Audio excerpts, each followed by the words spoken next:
All right, Jeannie, thank you very much. Donna Deegan's out here along with me at J.S. Johnson Park. This is the scene of Sunday's shooting. 11 people were shot at a very large birthday party. Right now we want to bring in Sheriff John Rutherford, who was kind enough to join us tonight to talk about all this. Sheriff Rutherford, I know you have had so much concentration on this area, trying to bring down the program, but you've been successful to a great extent. And something like this happens, it's got to make you just feel like, what are we doing?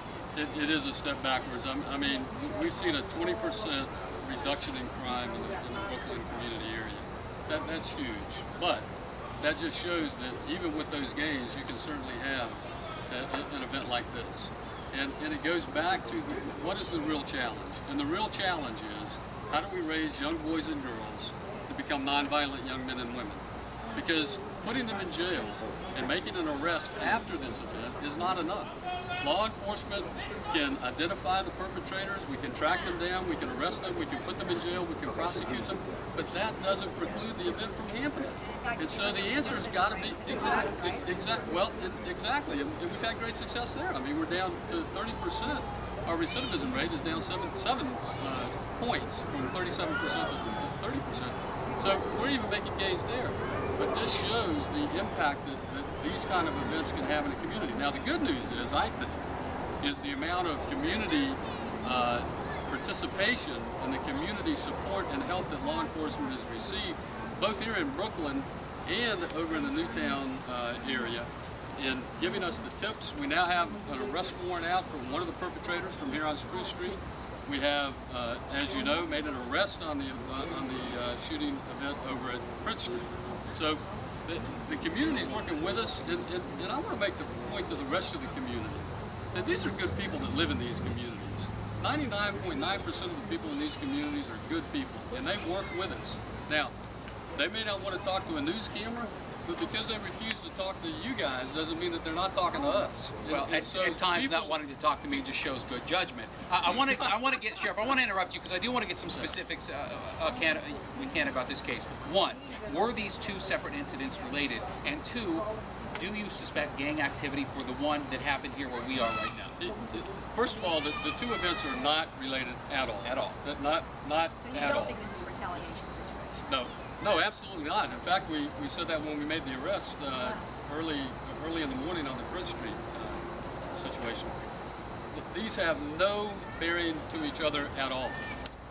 Nor do they have anything to do with the two individuals that were over by the found dead by the prime husband. So these are three standalone events. And in this event, there were multiple gang members present. We found that out very quickly. You know, we had our crime analysis unit out here, we had our gun unit out here, we had Operation Safe Streets that same night, and we identified a lot of these folks, and many of them were working with us and telling us what they knew. And so we have a lot of leads that we're following up. So the communities are working with us, and that I think is the important point. So just coincidence in the proximity. Just a coincidence, the proximity. And in fact, you know, I mentioned that crime is down 20% here. Crime's down 5% in Newtown, and that's after the year to date, and that's after the tremendous reductions that we had last year. So you credit it just doesn't. that also. Oh, I absolutely do. And it goes back to what I said a minute ago. The challenge facing Jacksonville is how do we raise young boys and girls and become nonviolent young men and women? And the way you do that is through some of the Journey programs, the Don't Miss a Beat program that's being run right here in the Johnson Community Center. That program is serving 60 kids from the Brooklyn area.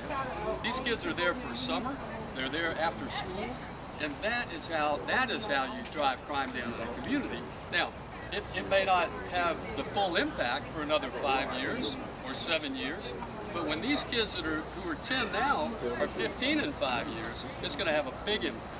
And we got to start dealing with that issue now, because as I've said, if you're going to fight crime, you have to attack it with the whole pie. P-I-E.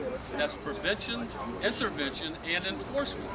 The enforcement end, too many people just want to focus on the enforcement end of the police, where we trail them and nail them and jail them. And that's not the first 2 points. The prevention and the intervention is, I think, even more important, because that prevents them from occurring. let me ask you a little bit about something that Council Member Warren Jones said to us, because he was very concerned about the additional cuts to the budget Children's for both the Journey and for the Sheriff's Office and the Finance Commission was discussing. And he said, I feel like that there are some folks that just don't get how important these dollars are. Will this hurt your efforts out there if you get those additional cuts? Yes, I think it will. Now, I think the finance chairman took a very bold step and a good step when he cut 2.2 instead of 4.4. He put the other 2.2 below the line, because what that does is push back the trigger point for layoffs some length of time, which gives the mayor and the union president time to get together and try to work this thing out as quickly as possible. And so that's a very good thing. All right, well, as we wrap this up very quickly, how many people do you think you're looking for right now, and how do you feel close or good about the chances? Well, as I mentioned, we've made an arrest. One arrest, right? One arrest, and we have another suspect that we're looking for in the Prince Street. Here, we have one warrant that is out currently, and we are following some very good leads on the other individual who was a shooter here. So I can't go into any more than that, but I just want to reiterate how well the community here is working. And we can't make the point enough, as you said before, people do call the Crime Stoppers number also. They're Remain completely anonymous. Exactly. We don't want to know who you are. We just want to know what you know. All right, very good. Thank Good luck to you. Nice.